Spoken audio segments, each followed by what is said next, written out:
What is going on, everyone? Welcome to another episode of Conspiracy or Just a Coincidence. I am Jack Allen. It's been a long time, so of course I had to have my good buddy on, Oddman from the Oddcast. Oddman, how are you doing today? How's life? Hey man, I'm doing pretty good. It's doing I don't know about life, but no, thank you for having me on. It's a real pleasure and yeah, I miss talking to you and I'm glad to be back on so we Oh, can thanks, dude. shoot the shit and go over some history. Yeah, dude, the best. Well, so for I mean, we before we were texting today, we were talking. You were working on Germany, and I was, I've obviously Germany comes up all the time, but I thought I wanted to bring up to start off the Nordstrom Pipeline. You know that Yeah. that that the mayor. What was the journalist? I can't think of the journalist's name who like broke that story, but he's a credible guy for the most part, I think. Oh Um, yeah, Seymour Hirsch. yes, that's Yeah. it. Seymour Hirsch. What's up, Dave? What's going on, dude? But I just found it so like it reminded me so much of like 9/11. Like we know it's Russia because there's a passport they left right by the pipeline where they blew it up. You know what like it's so Yeah. similar. Like, who could have done this? Oh, there we go. We have the evidence. It's right there. Russia. See, or I don't know who they're saying or they just ignore it, but I just found it was like perfect timing. Yeah, the pattern recognition, with doing all this history stuff, I'm sure you see it all the time and I do too. It's like, and of course people that are not familiar with history, they might not see the pattern recognition time and time again, but we just keep repeating the same kind of things, and they know that the majority of people will be fooled. Yeah. Or just not care. And no one's talked about, but I think it's Right. also gotten to a point where it's like a traumatic it's like an operation. It's like everyone's so burnt out. I mean, there's still those people that'll cheer at Fox or cheer at CNN, but I think for the Yeah. most part, everyone just like wants, all these train derailment. It feels like a psychological operation. I don't know Mm, if it is, but it certainly feels that way. I couldn't agree more. It really is, and there's just so much information coming at people. I think a lot of people have kind of like given up, or if they haven't given up, they're like, well, there's so much. What am I going to do about it? Where do I Yeah. start? Well, I just started. Someone sent, how we always get caught in between books. I was reading that Stevens whatever book on like the founding fathers, pirates and stuff, and I just kind of got bored with that one. So then someone sent me a Tavistock book, and Oh, I've cool. read. I'll send it to you. It's really good. The guy's against interracial marriage, so I don't know when it was written, but that gives you probably an idea of how the book goes. But I knew about Tavistock, but I didn't realize the importance leading up to World War One. I mean, it was just everything like political polls didn't exist until Tavistock started doing these public polls.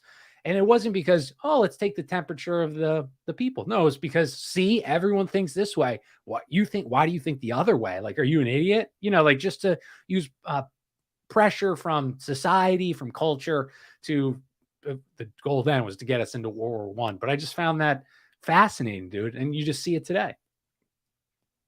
Absolutely, man. That's funny because I just did a video on Tavistock on the Patreon just for Oh, the patrons, nice. and so it's up there.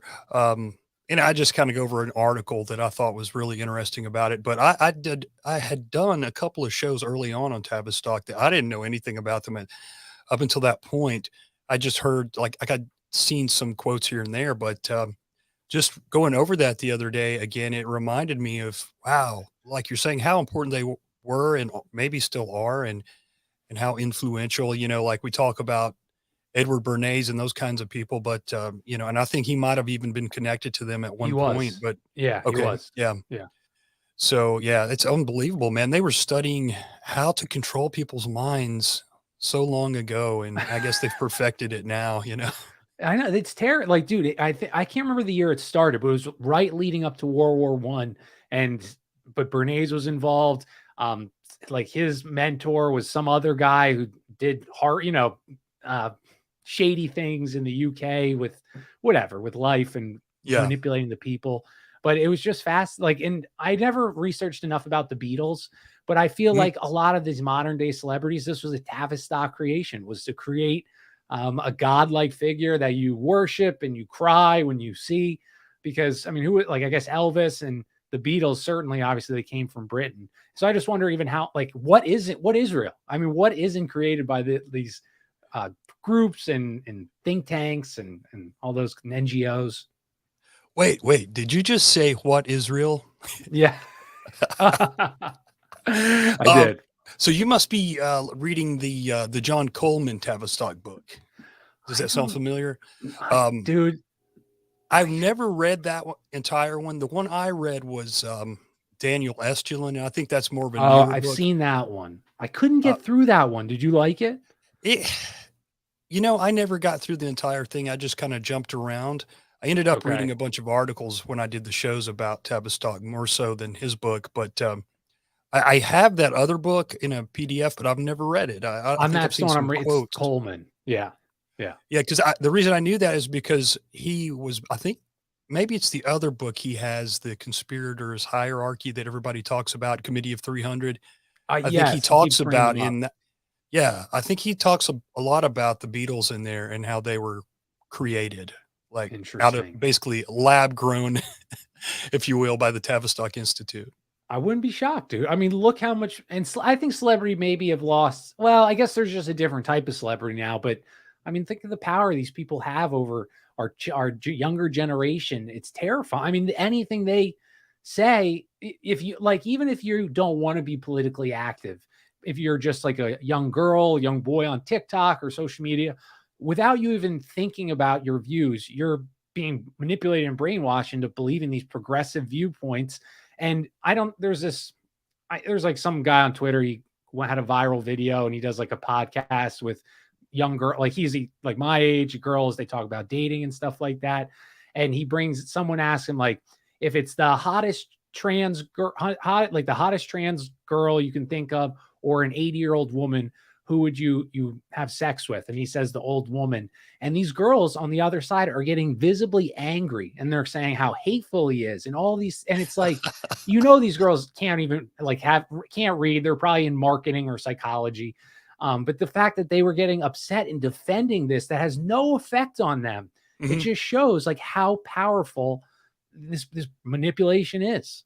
Oh, it is so powerful and it appeals to the emotions and, and when you're younger, you tend to be more emotional, and then the people on the left have traditionally been more emotional, I think, in certain ways.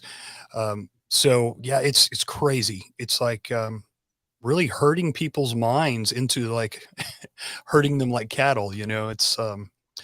It's disturbing to think about how much time, effort, and money has been put into trying to learn how to control the human mind.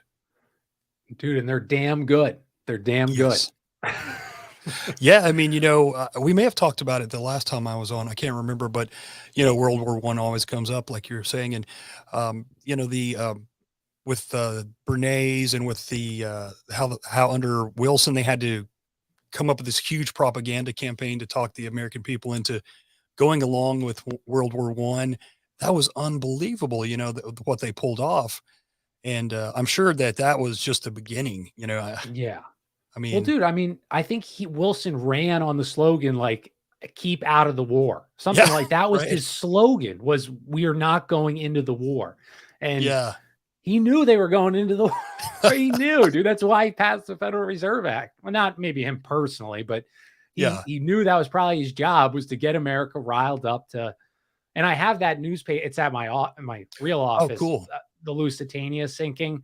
Yeah. But it just, and everyone knows this story, but the civilian people, they say, no, it's just civilians. And in my article that I have, it says how Germany says they shot at it because they knew we were carrying munitions and artillery on the ship. And we deny it even in the paper. We say that's not true. We didn't have munitions on the ship. But we did have munitions on the ship. We were shipping them to Europe to fight, to give them to.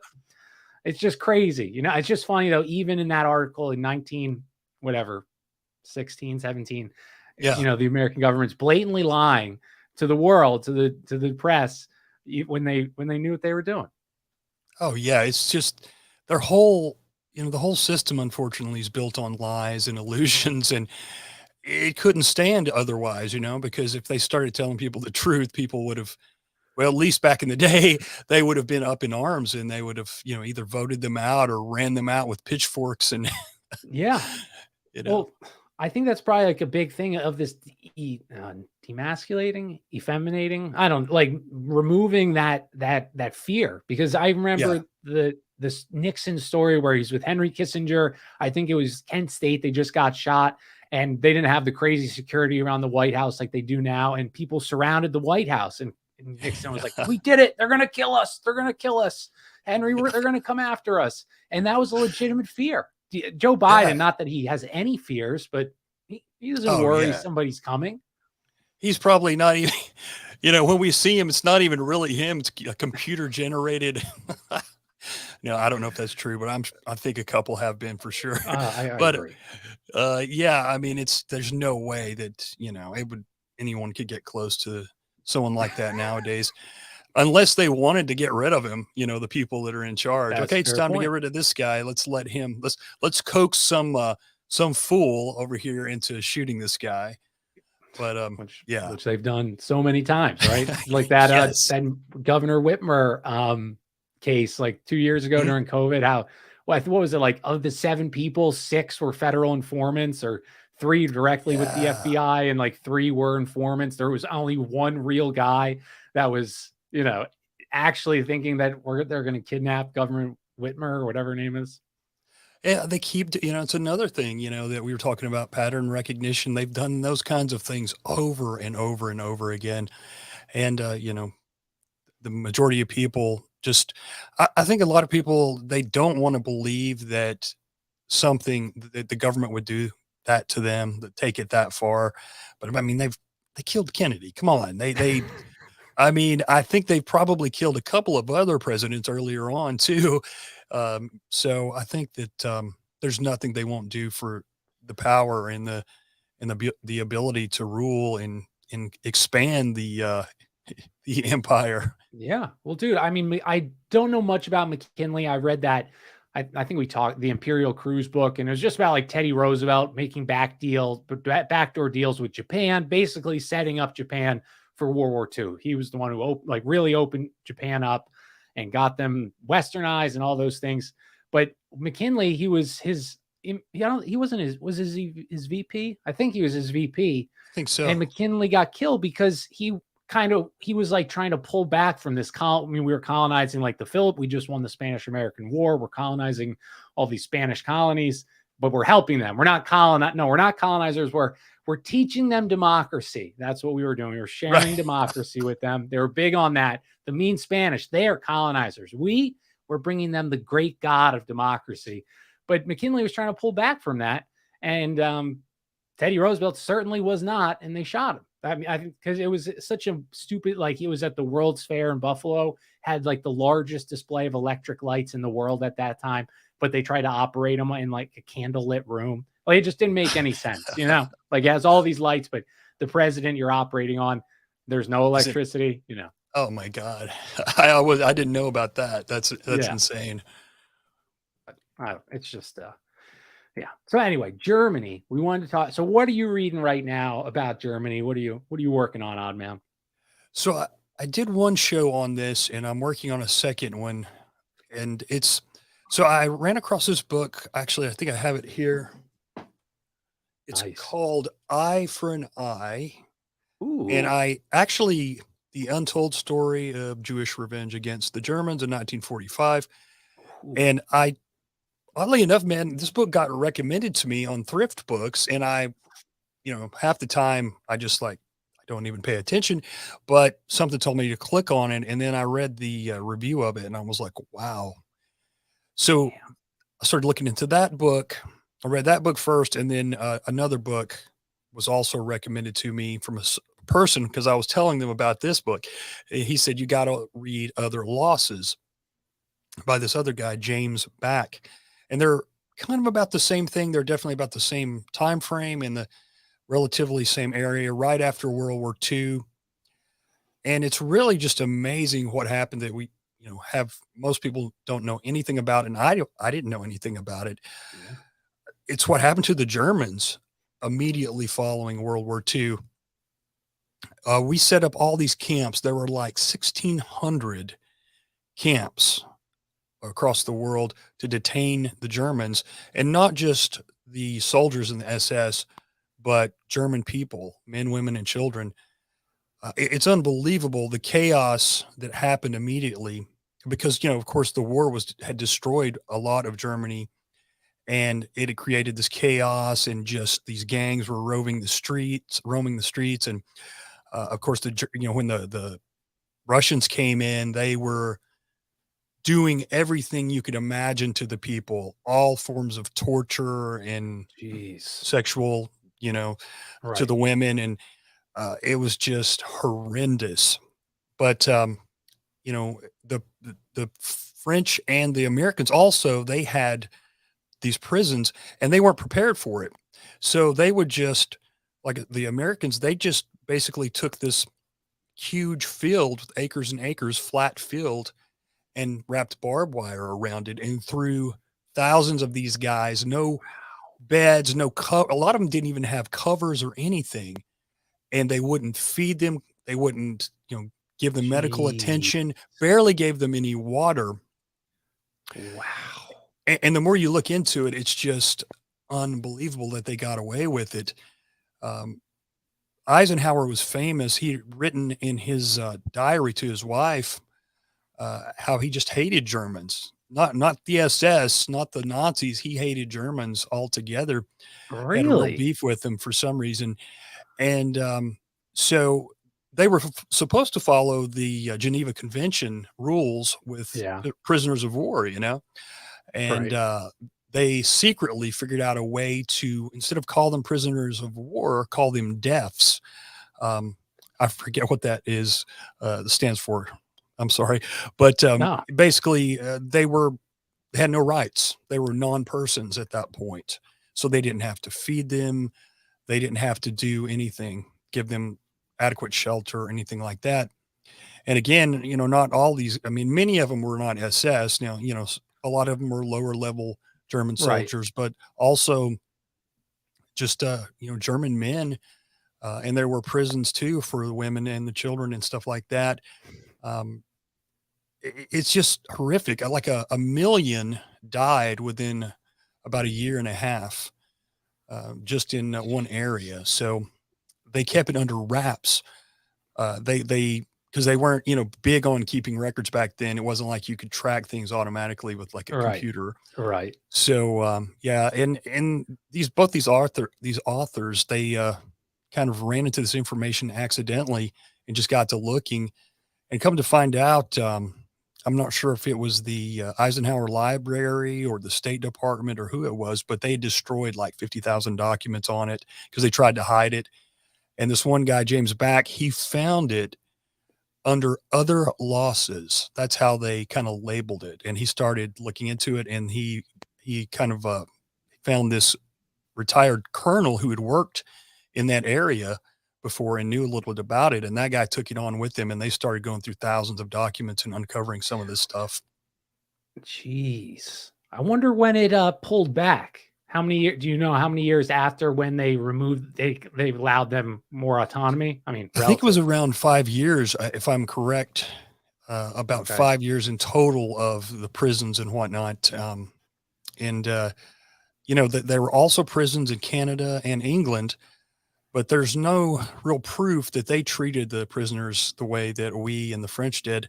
And of course the Russians, the Russians would just come in. It said in one of the books, the Eye for an Eye book, that the Russians were even shooting Jewish people when they came into Wow. Germany. I mean, they're so ruthless, and they had that reputation anyway. We got in bed with those guys, and we knew that they were some bad mamma jammas, but that didn't.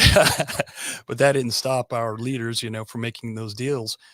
And yeah, it's unbelievable. The Czechs came in and just wreaked havoc, did all the things the Russians were doing.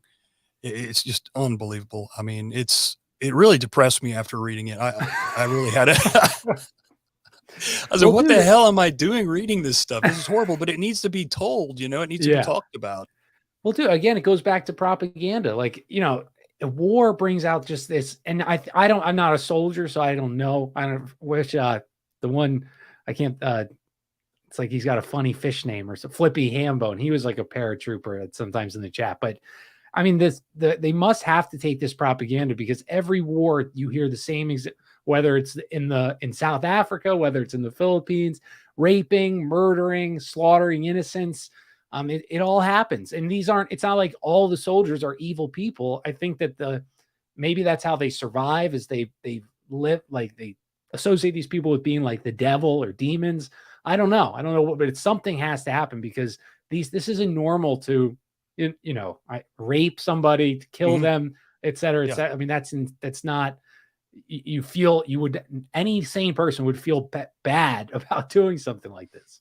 Absolutely. It would be hard to live with yourself. And, people will say, well, you don't understand, these people had been enemies for, decades and decades. But I mean, still to take it to the level they took it to,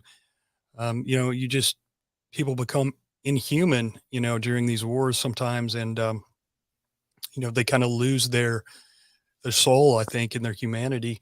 And I'm sure that there are plenty of, U.S. soldiers that didn't want to go along with it. I know James Back, the fellow that wrote the other book, Other Losses, he actually did a documentary before he passed away on this. And he actually had a couple of American soldiers that were there talk about it. And one guy was just crying. He said, I tried to do something. I was feeding. He kept saying, I was sneaking and feeding these guys because they're starving to death. And then, the leadership threatened to court martial him and all kinds of stuff. And I mean, it was just unbelievable. They, just like, and the people were crazy. Like in Germany, like at the end of the war, they were calling people Nazis that were not Nazis, that were just regular Germans, Right. And the looting, anyone who had any property got it taken immediately. And so it was just I believe, if I'm not mistaken, it was around 17 million Germans displaced at one time. Damn. I think that's all together. But several million, I think that, if I'm not mistaken, in James Back's book, I believe he says that he kind of points to where it was probably around 8 million people, Germans, died in those years after the war from starvation, from inadequate medical care, from being in these prisons and just, I mean, they didn't have adequate bathrooms or anything like that. So they were getting diseases, cholera, and all kinds of horrible things. So, dude, I mean, I wonder what the statistics are in World War II. Like, so you would think like the older wars are the most brutal wars, or at least that's like the thing I would think, like fighting with a sword is a much more violent battle than using a gun. But the one quote they had for the Spanish American War and in the Philippines, which they don't call it a war, but we killed like 2 million Filipinos. But so the ratio in the Civil War from injured to dead was 1 to 5, of dead to injured was 1 to 5. So for every 5 people, they would survive, shot in the arm or whatever, 1 would die. In 1902 or whenever we were in the Philippines, it was 5 to, they were killing 5 for every they were injuring 1. And I guess you could attribute that to higher technology, better weaponry, but it's just, it's just violence. It's just crazy, dude. I mean, that's just all we've known is war and battle. And there's no way that humans are meant to live like this. Like you shouldn't have to be slaughtering somebody in another country, but that's what this banking system, these leeches that run our country, our world, push everyone to do. Absolutely, man. Absolutely. That they convince the people that just because these people look different or talk different or have some different customs, that they hate us. You have to be convinced that it's not just the army and the military. You have to be convinced that it's the whole population. And that's what they've done, and, thank God that more and more people are waking up to that. But, it's horrendous how many people have died. You see it on Twitter, like whatever they call the Russians, ogres or orcs or whatever they call them. I mean, they dehumanize both these. And it's laughable, like us looking back, watching, a Putin lover versus a Ukraine supporter, a freedom fighter. But they do the same thing. They call it, they degrade the Russians And I'm sure they do the same thing to the Ukrainians, but I don't see those videos as much. But if you're a collaborator, they tie you to a telephone pole and paint your face blue, and people beat you. I mean, it's wild. This is 2022. Like what time do you live in? We're not tarring and feathering people anymore. We maybe should have, but we're not doing that anymore.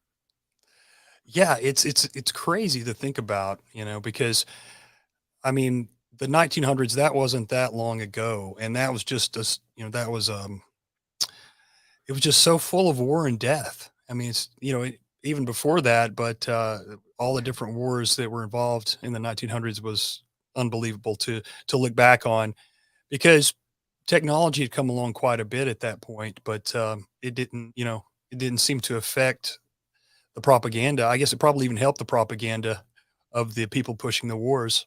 Yeah. Well, and I know I'm watching Peaky Blinders, everyone in the chat. So even though I've already watched it, but I just love that the first two, I never finish a show. I don't know about you. I've never finished Man in the High. Any good show I'll watch. The Sopranos, never finished. Maybe I have like autism or something, but the first two seasons though, I love, like, World War I is just so fascinating, but just these people coming back. This was a violent, even though there's been wars and, swords and violence. I mean, this was the first to its degree of just utter despair. You're in a trench for weeks, just sitting there, lobbing grenades, coming up, shooting. I mean, coming home from that, you don't come back from that, right? I mean, you weren't doing 6-month deployments. You're doing a full 3 years. You don't go home for 2 years. It's not, all right, you get to go home. You don't go home until it's over. You're not going anywhere. Yeah, it's hard to imagine back in those days. And, it's like these guys were told by the media and by the government that they had to go and get these other people from this foreign land because they were a threat to us. And, they continue to believe that, and they suffer, and they talk the American people into suffering greatly. We had to suffer, our ancestors, to fund that war. We had to do without things here and work our asses off. And of course, it put the women into the factories. It did. Yeah. And there's so many negatives that, that happened under that war, the war to end all wars, the war for peace. Isn't that funny? And it's been going ever since. Right? War to end. It's just so Orwellian, Yeah. The war to end all wars.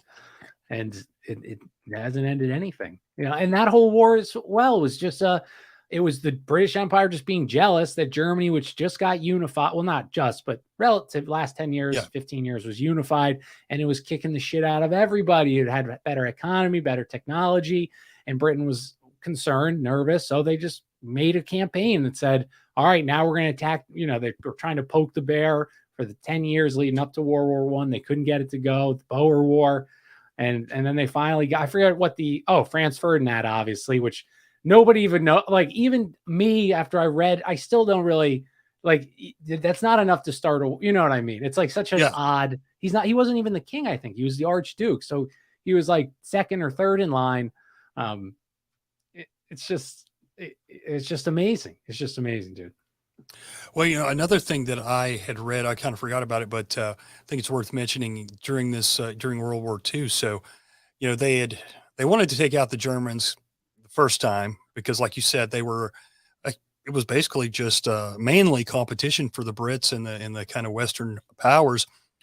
Well, so this one guy who was the Treasury Secretary, Henry Morgenthau, came up with he came up with the Morgenthau Plan, and I think he was one of those like early Council on Foreign Relations members too. But it was basically, we're going to totally destroy German industry and turn it into a society of where they just grow food, grow crops. That's all they're going to do, a peasant society. And in the plan before it was implemented got leaked, and so people started realizing it, and they're like, oh my God, they're going to starve to death millions of Germans, because you can imagine having this thriving, industrial, kind of all these businesses and employing people and feeding people, and then not having it anymore. All of a sudden, it's just gone. And a lot of people wouldn't even know how to, raise crops. And not only that, but they didn't have adequate land to raise enough crops to feed that many people. There's all kinds of different things. The atmosphere, the climate there wasn't conducive to certain crops and things like that. So they decided, okay, we're going to walk that back, but they implemented it anyway a few years later, or like a year or so later, in another plan that was just some generic name. So they basically did the same exact thing. They tried to they wanted to just destroy Germans, not the SS.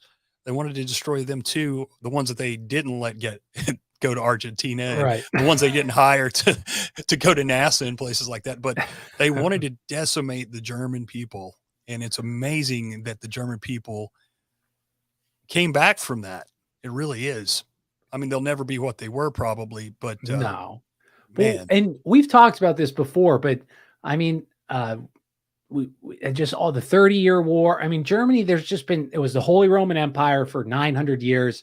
I think it was a crazy statistic, dude. There were so many, because it was, not Germany, it was all Prussia, Brandenburg, whatever. And there was one prince for every 2,000 people. So that's how many princes they had in Germany before it was unified. For every 2,000 people, there was a prince. There was kingdoms, whatever, that were like the size of, a small town. And it was insane how much, but I don't know what there's like it's like, seems to be like a vendetta, because unless Germany's just always that unlucky. The 30-year war is the first real world war was fought in Asia and Africa, again, coming after Germany, obviously World War I, Germany again. And we've talked about this, but I don't know what it is, but it's something that's like, it feels personal, it feels more than just like, let's pick them. It's like, we got to get the Germans. Yeah, I agree. There's something there that I don't think I've quite figured out. And I'm sure people much smarter than me have an idea, but they have been a target for a very long time. And, they seem to be such an intelligent people, So intelligent. and they keep coming back, no matter what happens.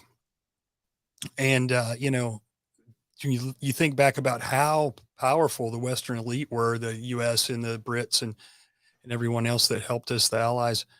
And, it took all of that and Russia as well to defeat them. So, and I'm not, go ahead, go. yeah, I'm not saying, that I wanted them to win World War II, but I'm saying that, obviously there's a lot to that war that's not talked about, but, one of the things too, I'll say quickly too, is, they kind of want you to think that every German, hated those we don't speak of, but, that was not true. There's, many stories of how German people would help those people because they felt bad for them and stuff like that, even hide them in their home, feed them and stuff like that.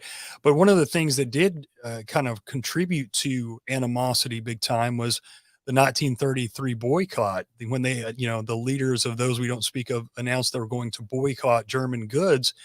And, after a few months of that, people started starving because, again, they weren't able to make a living, and people got, it really caused hostility in Germany amongst regular people and those we don't speak of. So, yeah, I mean, was that when the starving, was that post World War II you're talking, or yeah, after World War I? Okay. That was post World War II. Yeah. Kind of the things that led up to it. I think it was 1933 where they announced here in the States that they were starting a boycott of German goods. And so, that went on for a long time. And so they were already trying to, kind of decimate the industry there.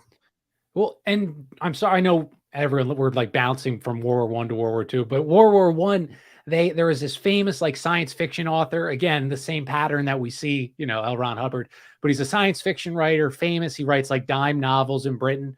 And randomly in like 1908 or something, probably right around when Tavistock probably was started, I'm sure, he started writing stories about German spies living among the British population, because prior to World War I, they traded seamlessly. They were allies, or the people were, at least. There was plenty of Germans in Britain. And then one day it all changed, and these people had to like run. They were being chased in the streets because they were geared for this, though, with all these stories and TV shows, maybe not radio shows about, the evil Hun that's a spy that's bayoneting babies. And Skeptic in the chat, he brought up a great point.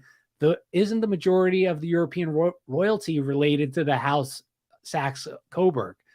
And that's a good point, dude. They all, all of them are German. All right. The Windsors.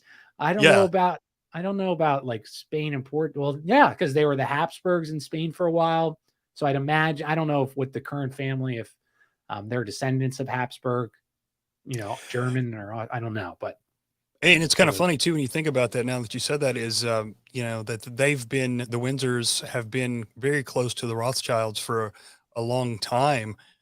Very close. And so you wouldn't think those two, families there would really get along if we're supposed to believe everything about World War II. But for some reason, they have gotten along for a long, long time. So, and same thing too with the Rothschilds. They bailed out Osama bin Laden's brother, his construction company. I think it was one of the biggest construction companies. Yeah. And they bailed them out a couple of years ago. And I saw just a couple of weeks ago, you may have seen this too going around, that the Rothschilds are really big in Saudi Arabia now. So you would think that you would have these fundamentalist alleged Saudis. They would not work with these people who are from those we don't speak of. Yeah. But money talks, and I guess it's strange. I think that a lot of it's just they want us to think that these different people don't get along, so they can kind of like pit the people against each other. You know what I mean? Well, and that I've been like bouncing around so much, and the idea of nationalism, like it really took hold, I think, like 1800s, 1900, like that changing of the century. Prior to that, people didn't have this nationalistic pride, and I don't know if it was curated or what happened, why it happened. But this was a relatively modern creation. And I thought about that for a while. And I just found that like so interesting. Even in the medieval 1500s, you have all these skirmishes and wars, but it's still not like at a national level. Maybe it's like duty to your king. Maybe that was what drove the people, duty to God. But that was really interesting to me that nationalism as an idea didn't even take hold until the late 1800s, early 1900s. Isn't that weird? Like a weird like I can't comprehend that, that is very interesting. And it's like I'm kind of like, after everything we've seen in the last few years, I'm kind of on the fence about nationalism, because I think you need to, if you're going to be a country, then you have to have a certain amount of nationalism. Because I used to be kind of in the libertarian, there's no borders, we don't need borders, they're unnatural. But then you look back and it's like, well, there's been borders since the beginning of time, since the beginning of history. And obviously there are always going to be borders, and there's never going to be a libertopia or whatever, because somebody's always going to come in and crush it. And so I'm kind of like torn between that, because I think that the problem is nationalism is used by the leadership, and the leadership don't use it in a way that is positive. I think you could have a positive nationalism, and it could have, it would be like at the common sense level, but the leadership uses it for power.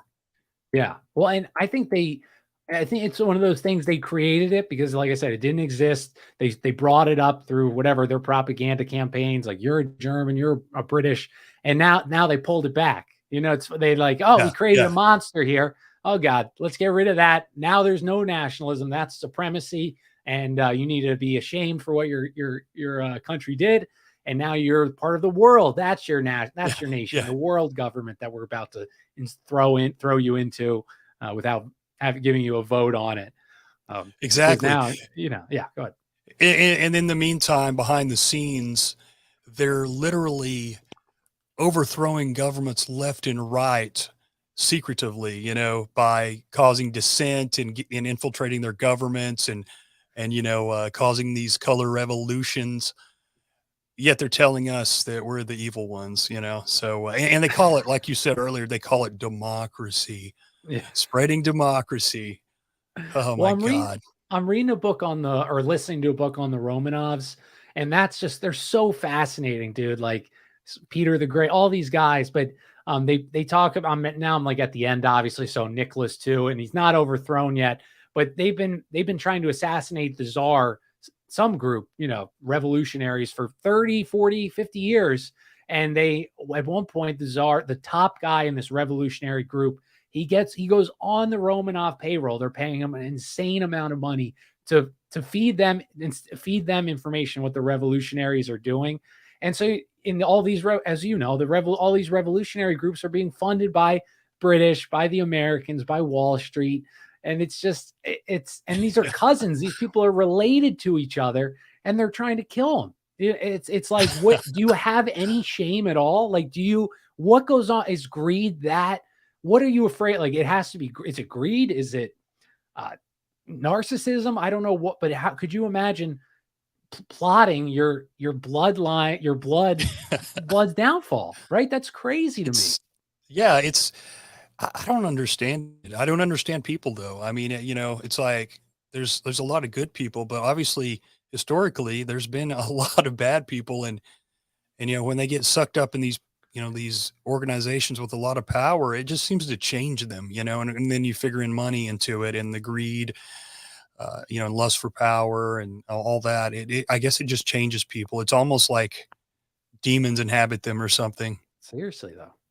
No, but seriously, and I wouldn't want the more, because I'm so, I love the European monarchies, but I also, from reading these books, I would never want to be a king, because not so much in the later years, but if you had a constitutional like Britain, you were safe with that. But an absolute I would not want to be the king, dude. All you're doing is trying to, and I think that's why it was a better form of government, because they had a real fear that a general's an aristocrat or a general or the people are going to organize against them and overthrow them. And everything they did, they had to they carefully chose, like, all right, if we do this, this is going to piss off this group of people, but it'll help overall, or what have you. And it was a constant juggle of keeping people at bay, keeping them happy. So they don't have, and we already talked about that, but they don't have that fear today. There is no worry if they vote to send another $80 billion to Ukraine. So they're going to get yelled at on Twitter that they don't even read, like Right. What's going to happen? Nothing's going to happen to you. You're going to get, in 3 years, guess what? People are totally going to forget that you did that. And the people that remember are such a small population that you'll still get vote. If you're an incumbent, you're going to get in, Yeah. And they've got, they've even got the future covered, because these guys know that there's, historians on the payroll and authors on the payroll that are very well respected, who will write them, their legacy in these books to make them look like gods, basically, and totally whitewash their legacy, and they'll live on in infamy forever, maybe infamy is the wrong word, but they'll live on, with this golden legacy. And in a lot of dumbass people love to, like, I'm sure you've noticed this too, because before I got super into reading and stuff, I would see people online, especially who seem to be into history. And I was like, that's pretty cool, but then I took a second look once I started looking into history, and a lot of these people are just into this like mainstream kind of history. And once you really start delving into the darker elements that kind of show a lot of these, the governments and the administrations and presidents in bad lights, they don't really want to talk about that. Yeah. So, they're more, they're fine with believing this whitewashed history, I guess is what I'm trying to say. Oh, absolutely, dude. Absolutely, they are. And you can, just an example, like the boomer generation, who I always pick on, but the way they view their childhood and history as the world police, the benevolent, kind big brother to all these countries, whatever. Certain politicians, how they were kind to the third world. None of this is true. None of this is remotely true. And I was thinking about that as well, though. I was like, if I was the king of a country, and would I do these things that are going to increase my nation's strength and wealth? What would I tell? Would I even want the public to know what I'm actually doing? And so, sorry, Teddy Roosevelt. So, we're in the Philippines. They called them the Pacific N-word. That's what they referred to the Filipinos in 1902, or also little brown brothers. That's what William Taft called them, my little brown brothers. That's And much nicer.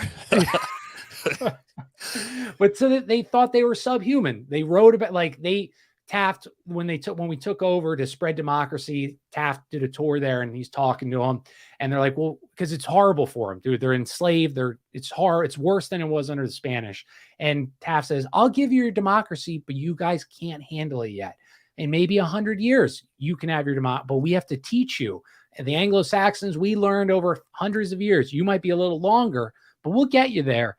But so there was they were starting to get bad press over the violence that was happening there. Like people were being killed, the Philippine, just horrible military stuff. And so it was an election year, and there was the St. Louis World's Fair. So it was the largest World's Fair at the time. I think 1904, like 808. It was huge. And the biggest exhibit, and Teddy Roosevelt said, oh, I'm running for president, so I don't want any part of this, keep my hands clean. But it was a Filipino exhibit. And so they had like 5 stages. It was like the normal Filipino in its environment. And it's like a sharpened tooth, like cannibal, like hitting like a caveman. And then the next stage was like a little bit of democracy being taught to them. And then the final stage was like a group of school children singing like My Country 'Tis of Thee, and Filipino soldiers in their get-ups twirling the guns and stuff like that. And I love how Teddy was like, oh, I don't want any part of this. I don't want it to manipulate. He won but it changed everybody's mind. 80 million people went to this. The population of America was only like 60 million or something, it was big numbers for the country.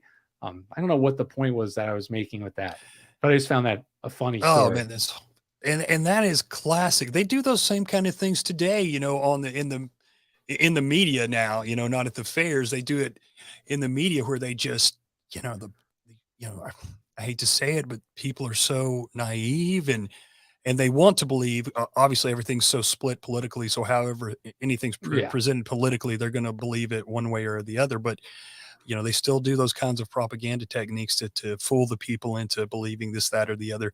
It's really scary because, I'm sure that everyone, watching this and will be listening to this can confirm that, like, it's scary what the people can be talked into, like what can be normalized and mainstreamed. Great point. I don't think there's any for a certain amount of people. I don't think there's anything that can't be normalized, and that's the scary part. That's a great point, dude. Great, and that's right. That's like the ultimate. Will this go? Were we getting a normalized MAP or what's that? What are the pedophile? I can't think of the word. Whatever phrase they. Yeah, that's a great point. I mean, even you convince people to lock themselves in their homes and to say no to family members and not invite them to dinner if they didn't get a medical procedure done. Yeah. I mean, that's crazy, dude, to say no to your family. Oh, and to kind of, I've only seen short clips of the January 6th video. Did you see the Tucker Carlson stuff? I actually, I haven't watched it, but I listened to it because I did a show with Hesher today, and he talked about that. He sent me an article. He said, listen to this video or watch this video, and then let's talk about it. So yeah, I'm familiar with it.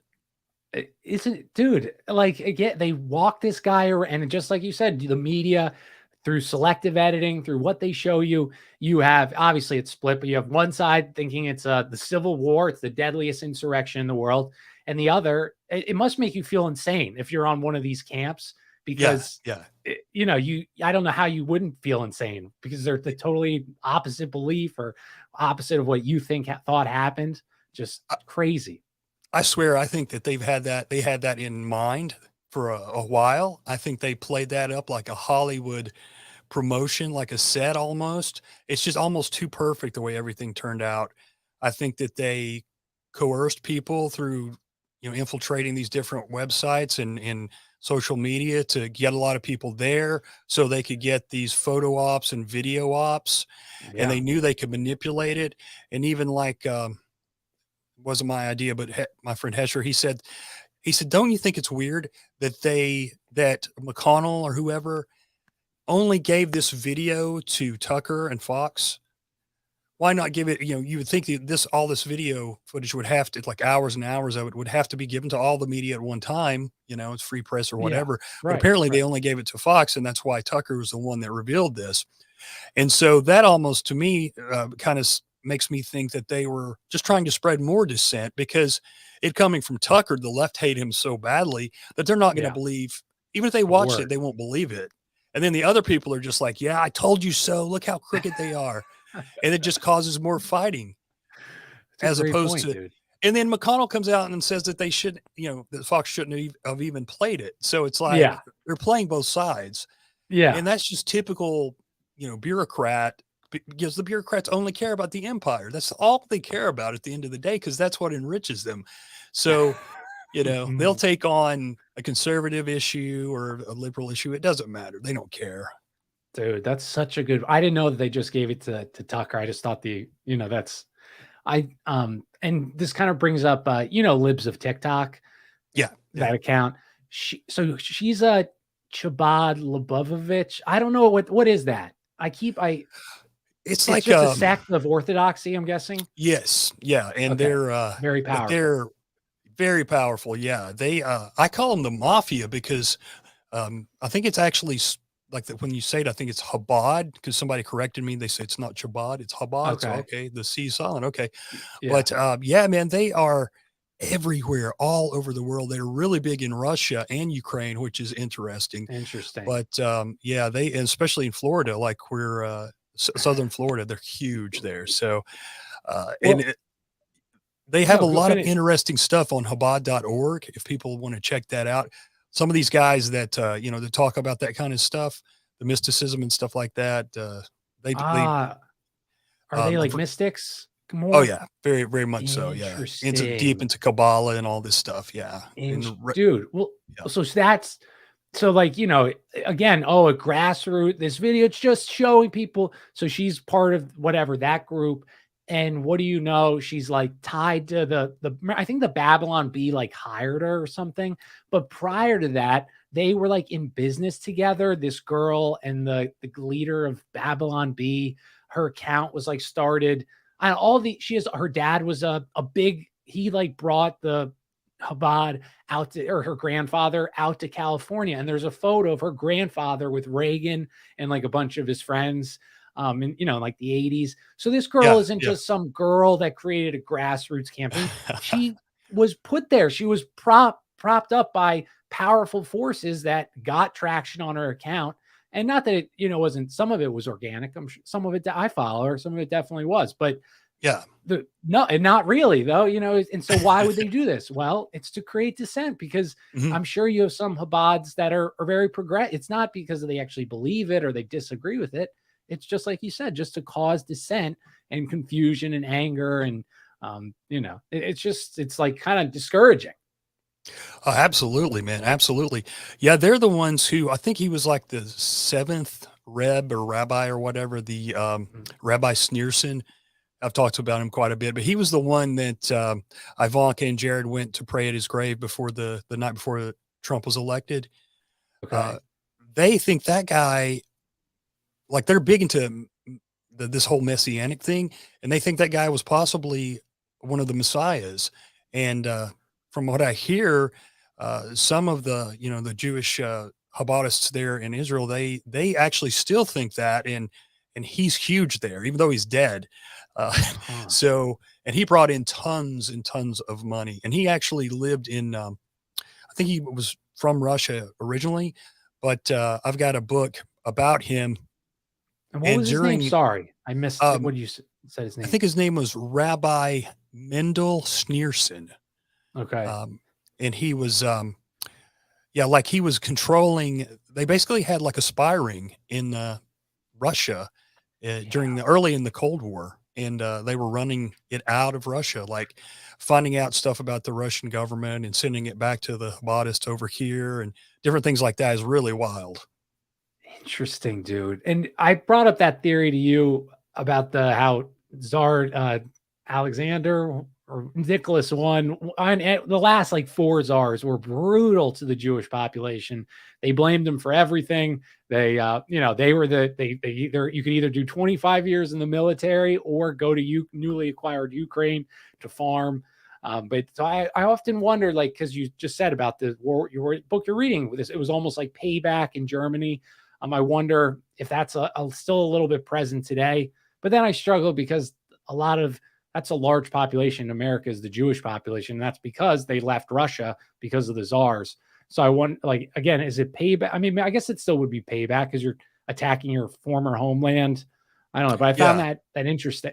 That's it is interesting. And, I look at back in these different books and different cultures around the world, in Spain and Russia and all over really. And then so often you had, this Jewish sect, or not really sect, but this Jewish population, small population, but they were very close to the kings or the monarchy, and a lot of times they had the trust of the king or the monarchy. But, and I've even read this from, Jewish writers, so many times they got to where they were making a lot of money and doing really well and became kind of a threat to the government or the monarchy, the king and whatnot. And that's usually where they seem to run into trouble, time and time again. And of course, they wanted to have their own laws, no matter where they lived, the Talmudic laws, the 613 mitzvot or whatever it's called. And, you can't, it's kind of like Sharia law here. I mean, some of that stuff, it's un-American, we have our own laws. If you don't want to kind of go by those laws, I guess you should live somewhere else. right. And so, we have too many laws here in America. So, 613, that's a lot to remember. It's a lot, man. Well, don't they even have I think Brooklyn, they have like their own police force. And it kind of reminds me of the Chinese also have that. They have they're like helpful centers or what in all these major cities. Have you ever have you heard about that? I've heard a little bit about it. There's a documentary about the, I guess the Haredi, like one of the Orthodox groups. And there's all this, I'll just say child abuse of the really bad kind and they've kept it under wraps for the most part because they can kind of police their own selves. And so, yeah, it's kind of a bad thing. And so they have, obviously the Jewish population there, but the Chinese also, the Chinese government has these like centers in major cities. Like there's like 400 of them, dude. And they say it's to help people. And the American government knows this, but they're like police. So they go intimidate pro-China. If you're posting on social media, they go intimidate you or your family. They've even kidnapped people, sent you back to China. They'll hurt your family in China. And it's just like, can people, that's the fear with Sharia law. I'm sure it's more prevalent than in Europe than here, but God damn it. If you're not in your home, you can't just make up rules. You can't say, well, now, you know what? I'm going to have my own rules. Yeah. You can't be a sovereign citizen. It's not allowed, dude. It's not allowed. Yeah. Because you'll never, really mix in with the people you're living around, I mean, you got to have some kind of a semblance of order, as bad as I hate to say that. If you're going to be a country, if you're going to be a nation, even a city, or there's going to be trouble, there's going to be confusion and division and anger and different things like that. Yeah. Especially if you have so many laws and some of them are bizarre and, just don't jive with the rest of the culture. Don't jive. Nice, dude. Well, dude, this was this turned out well. We had no dead air, Oddman. I was worried. We had very little coming in, and I think we did a pretty good job. So where can we had? Oh, also I want to read a nice compliment for you, Oddman. One sec. Flippy Hambone, who I was talking about earlier, how when we were talking the military, he says, "One sec, I got it." Oddman, your Those We Don't Speak Of series is all caps tremendous with a. Oh man, that's awesome. Thank you. Thank you. So I told him I'd tell you because yes, I know you. I really appreciate that. That's a continuing series. I just did another show on it last week. That's actually what we talked about tonight. Some of the German prisoners after World War II. And I'm going to do a second part of that to kind of wrap it up. But yeah, that's just going to be a continuing series because there's just so much stuff. Oh my gosh. But yeah, thank you, man, for having me. The best place to find me is _the Oddman out on Twitter or Instagram. And just look in the profile and there's the link tree there with any other links that I do. I do a few videos here and there on BitChute. I've done a couple lately, so people can check that out. And thanks for having me, man. I really appreciate it. Dude. And one thing quickly too, I'll say, Yeah. I dropped a new show tonight, and it is about, I finally got the Congress for Cultural Freedom show out. I'm going to do a second part on that as well. But I think that's a really interesting part of history if people want to check that out, because once I got to looking into it, not only were they culture creators and in art, in music and all kinds of things, but they laundered all the money through these tax exempt organizations like the Ford Foundation and the Rockefeller Foundation. They even created fake foundations, like one was called the Farfield, to look like it was philanthropic organizations. It was just laundering money. And I think that's probably what's going on today with a lot of these NGOs. Dude, that's fascinating. I'll have to check that out. So guys, tomorrow I have Bob's lessons on. So thanks to David, all the people in the chat, thanks always for coming. Without you guys, it'd be boring. Just me be talking to Oddman. So thank you for listening, but I'll be tomorrow at 8:30 with Bob, and follow me at COJAC Podcast if this is your first time. And thanks for listening. God bless. And I'll see you tomorrow, everybody.